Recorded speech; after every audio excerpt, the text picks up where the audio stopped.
मेरे पास में एक डीसी मोटर है जिसको मैंने ओपन कर रखा है। यह वाला जो पार्ट है इसको आर्मेचर बोलते हैं और मोटर के केज में आप देखोगे तो दो परमानेंट मैग्नेट लगी हुई है। दोनों मैग्नेट के बीच में इस मैग्नेट का मैग्नेटिक फील्ड होता है, पर हमें यह दिखाई नहीं देता है, बस अपने होने का एहसास दिलाता है। जैसे मेरे पास एक कील है, यदि इसको मैं मैग्नेटिक फील्ड के बीच में लेकर जाता हूँ तो मैग्नेट का मैग्नेटिक फील्ड इस कील को अपनी तरफ अट्रैक्ट कर लेगा। और सबसे इंटरेस्टिंग बात, यदि मैं इस कील को इस मैग्नेटिक फील्ड के बीच में रोटेट करूंगा तो इसमें वोल्टेज जनरेट होगा। अब इस आर्मेचर को मैग्नेटिक फील्ड के बीच में रखते हैं और जोरदार घुमाने का, तो आप देखोगे ये इलेक्ट्रिसिटी जनरेट कर रहा है और बल्ब भी जल रहा है। तो यही तो मैंने बताया था, सॉरी मैंने नहीं, आज से कई साल पहले मिस्टर फेराडे ने बताया था, जिसको अभी हमने देखा था कि आर्मेचर के ऊपर एक कंडक्टर ही तो लपेटा हुआ है। जब कंडक्टर मैग्नेटिक फील्ड के अंदर जो लाइन्स है उनको रोटेट करते हुए कट करेगा तो इस कंडक्टर को एक फोर्स फील होगा और इस फोर्स को हम इलेक्ट्रोमोटिव फोर्स बोलते हैं। और इंटरेस्टिंगली वोल्टेज का दूसरा नाम फोर्स ही होता है। चलो बहुत बढ़िया, लेकिन इतना आसान है नहीं। जब बड़े लेवल पर सिंक्रोनस जनरेटर की बात करते हैं तो कंसेप्ट तो यही काम करता है, लेकिन थोड़ा इसको मॉडिफाई करना जरूरी है। Thermal, hydro, nuclear power plant, इसके अलावा विंड टर्बाइन और भी जितने पावर प्लांट है सभी मिलकर 80 से 90% इलेक्ट्रिसिटी जनरेट करते हैं। और इन सभी में ऑलमोस्ट एक ही जनरेटर यूज होता है जिसको बोलते हैं सिंक्रोनस जनरेटर। और आज के टाइम में जो इलेक्ट्रिक व्हीकल है उनमें इस जनरेटर की छोटी सिस्टर सिंक्रोनस मोटर लगी रहती है।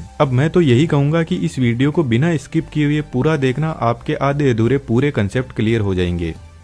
इस मोटर के एग्जाम्पल में अपन ने देखा मोटर में परमानेंट मैग्नेट लगी हुई है जिसका मैग्नेटिक फील्ड एकदम फिक्स होता है, लेकिन एक मैग्नेट हमारे पास में और होती है। यदि एक वायर को हम कुछ इस तरीके से लपेटकर एक कोयल बना लेंगे और इस कोयल में डीसी सप्लाई देंगे तो कोयल अपने आसपास में मैग्नेटिक फील्ड जनरेट करेगी। अब इस परमानेंट मैग्नेट के फील्ड और इस कोयल वाले फील्ड में एक पैसे का ही फर्क नहीं है, दोनों में ही नॉर्थ और साउथ पोल है। बस इतना सा फर्क है, यदि हमने कोयल की डीसी सप्लाई हटा दी तो इसका मैग्नेटिक फील्ड भी बंद हो जाएगा, इसलिए इसको टेम्परेरी मैग्नेट बोलते हैं। लेकिन इसकी एक खास बात है, यदि हम वोल्टेज की सप्लाई बढ़ा देते हैं तो इसका मैग्नेटिक फील्ड स्ट्रॉन्ग होता जाएगा और परमानेंट मैग्नेट का फील्ड उसके पास में हमेशा रहेगा जिंदगी भर तक।